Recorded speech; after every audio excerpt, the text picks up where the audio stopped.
So, hey everyone, welcome back to the channel. And today we will start, we already start this chapter and we will continue this series. और chapter 1 में ही हम variation in psychological attribute में हम एक next topic को discuss करने वाले हैं, that is the theories of intelligence. ठीक है, तो आज मैं आपसे बहुत ही एक easier एक नॉर्मल वे में मैं बात करूंगी।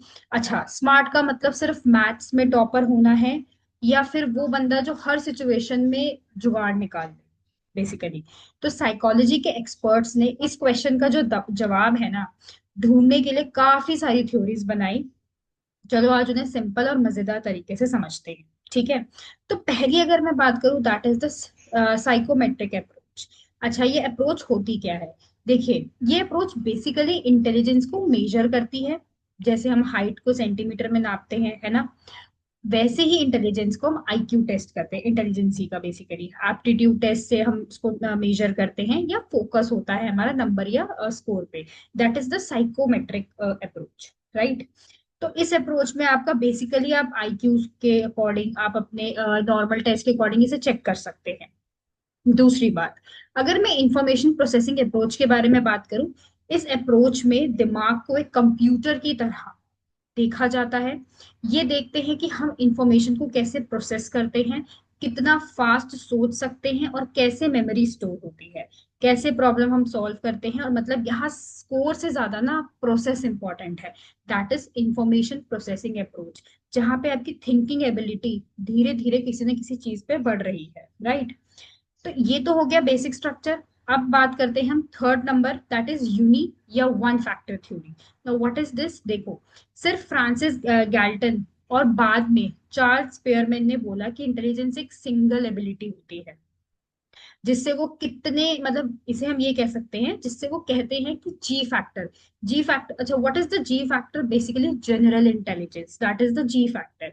अगर हम एक टाइप का मेंटल टास्क, अगर मान लीजिए आप किसी एक टाइप के मेंटल टास्क में अच्छे हो, ठीक है, चांसेस है कि तुम दूसरे टास्क में भी अच्छे होगे, क्योंकि तुम्हारे में मेन जो तुम्हारा मेन इंजन है ना, दैट इज स्ट्रॉन्ग। मतलब तुम्हारा जो ब्रेन है वो बहुत ज्यादा स्ट्रॉन्ग है, दैट इज। तो इसको उन्होंने कैसे बोला कि देखो, जी फैक्टर का मतलब क्या है? General intelligence. अगर आप मान लीजिए आप ए फैक्टर में अच्छे हैं, तो हो सकता है कि दूसरे फैक्टर में भी अच्छे हो।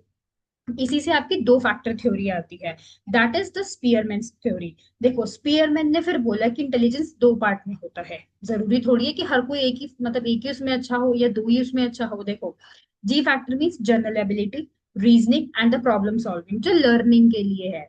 अगर मैं एस फैक्टर की बात करूं, that is the specific skills, right, जैसे म्यूजिक है, स्पोर्ट्स है या लैंग्वेज है।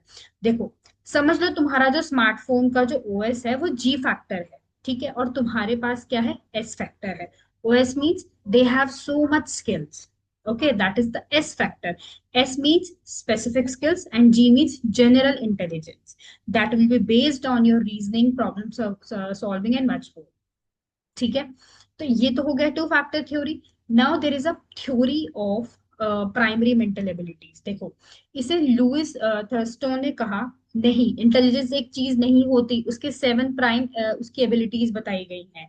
अच्छा, क्या क्या बताई गई हैं? पहली है वर्बल कॉम्प्रिहेंशन, आप बात कैसे कर रहे हैं, आप चीजों को समझ कैसे रहे हैं। दूसरी बात, there is a numerical ability, what is your calculative mindset, what is your spatial relationships, आपकी मेमोरी कैसी है, आपकी वर्ड की फ्लुएंसी कैसी है, how you perceive the reasoning concept.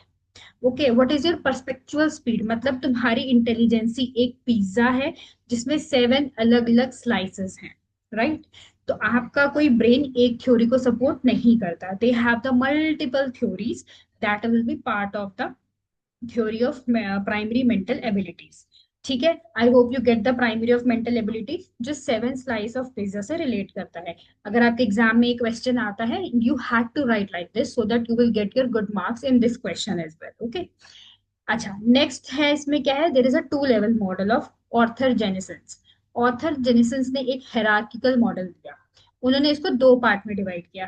पहला है level one, that is the associative learning, मतलब सिंपल लर्निंग, जहां आउटपुट ऑलमोस्ट इनपुट जैसा होता है। एग्जाम्पल के तौर पर, जैसे हम जिसको रोट लर्निंग कहते हैं, फैक्ट्स या नंबर याद रखना, that is the rote learning, जो फिक्स है एक तरीके से, जिसको मेमोराइज करना आसान है ना।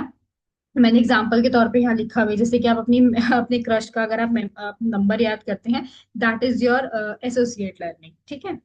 दूसरी बात, दैट इज द कॉग्निटिव कॉम्पिटिटनेस, मतलब हायर थिंकिंग, जहां तुम इनपुट को ट्रांसफॉर्म करते हो। एग्जाम्पल के तौर पे एक टॉपिक याद करके अपने वर्ड्स में एक्सप्लेन करना, राइट, पजल सॉल्व करना, इवन क्रिएटिव आइडियाज बनाना, that is the level two learning, जहां पे मतलब आपका ब्रेन चले, जहां पे आप थोड़ा सा मतलब मेमोरी को और ज्यादा शार्प करने की कोशिश करें। That is the level two learning, that is the cognitive competitiveness, right. अच्छा, next is your structure of intelligence model, that is will be influenced by the Guilford. देखो, जो पॉल गलफोर्ड ने कहा इंटेलिजेंस एक रूबिक्स क्यूब जैसा है, सबने देखा है वो क्यूब, है ना, जिसके 3 डायमेंशंस के साथ आता है। पहला है ऑपरेशंस, किस टाइप की थिंकिंग हो रही है, मतलब आप इवेल्युएट कर रही हो, मेमोरी है क्या है। दूसरा है कंटेंट्स, मतलब कौन सी टाइप की information, that is visual, auditory और सिंबॉलिक।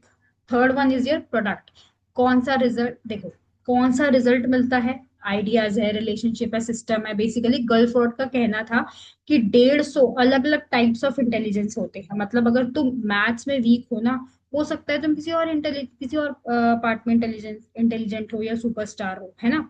सो नेक्स्ट टाइम अगर आपको कोई बोले तुम इंटेलिजेंट हो, तो कॉन्फिडेंटली बोलो कौन सा टाइप पूछ रहे हो, मेरे पास 7 टाइप श्योर है, शायद 150 भी, ठीक है। So basically this is the type of intelligence and we will see on that. तो सोचिए, हमारे पास 150 अलग अलग टाइप्स हैं इंटेलिजेंसी के। तो अगर आपको कल को कोई बोले तुमको मैथ्स नहीं आता, तुमको साइंस नहीं आता, यू हैड टू से आप किस कौन से वाले इंटेलिजेंस की बात कर रहे हो। I have a 150 variety of intelligence, right. So do your best and I hope you get the point, structure of intellect model. And in the next class we will continue this series and try to cover this chapter. For the more updates you can follow this channel and do subscribe the channel. So thank you so much. Bye.